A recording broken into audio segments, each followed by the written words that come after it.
లెక్కించలేని స్తోత్రముల్ దేవా ఎల్లప్పుడూ నే పాడెదన్. Praise the lord. దేవునికి మహిమ కలుగును గాక. అందరూ బాగున్నారా? ఈరోజు దేవుడు మనకిచ్చిన వాగ్దానము రండి కలిసి ధ్యానించుకుందాం. యెషయా గ్రంథము 26వ అధ్యాయము 3వ వచనము.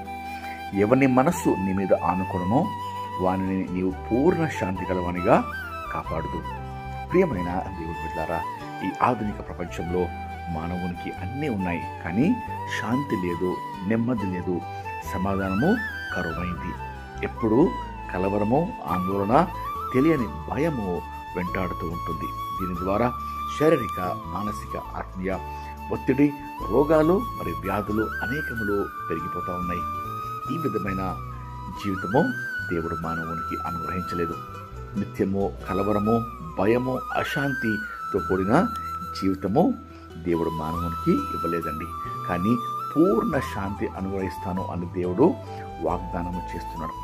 ఎప్పుడైతే నీ మనసు ఆయనపై ఆనుకొనునో, నీవు ఆయన యందు విశ్వాసం ఉంచుతావో, అప్పుడు పూర్ణ శాంతి అన్ని పరిస్థితుల్లో, అన్ని సమయాల్లో నీవు నిలబొట్టకు, జయించుటకు దేవుడు తన కృప అనుగ్రహిస్తాడు.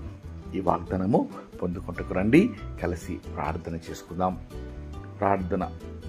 మహాపరిశుద్ధమైన మా ప్రియమైన పరలోక తండ్రి, మీరు ఇచ్చిన శ్రేష్టమైన వాగ్దానంకై మీకు ఎంతో స్తోత్రం చెల్లిస్తున్నామయ్యా.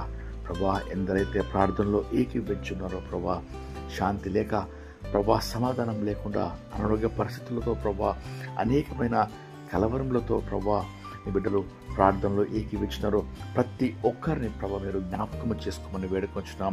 మొర ఆలకించమని, ప్రార్థనకు చెవియొగ్గమని, జవాబు దయచేయమని ప్రభా, కష్టాల్లో కలతీర్చమని, కన్నీరు తుడిచి ప్రభా ఈ గొప్ప విజయము నీ బిడ్డలకు దయచేయమని, ఆరోగ్యము, నెమ్మది, విడుదల, స్వస్థత, రక్షణ ప్రార్థనలో ఏకీవించిన ప్రతి ఒక్కరికి ప్రభా వారి అవసరతలకు మీరు అనుగ్రహించమని వేడుకోవచ్చు.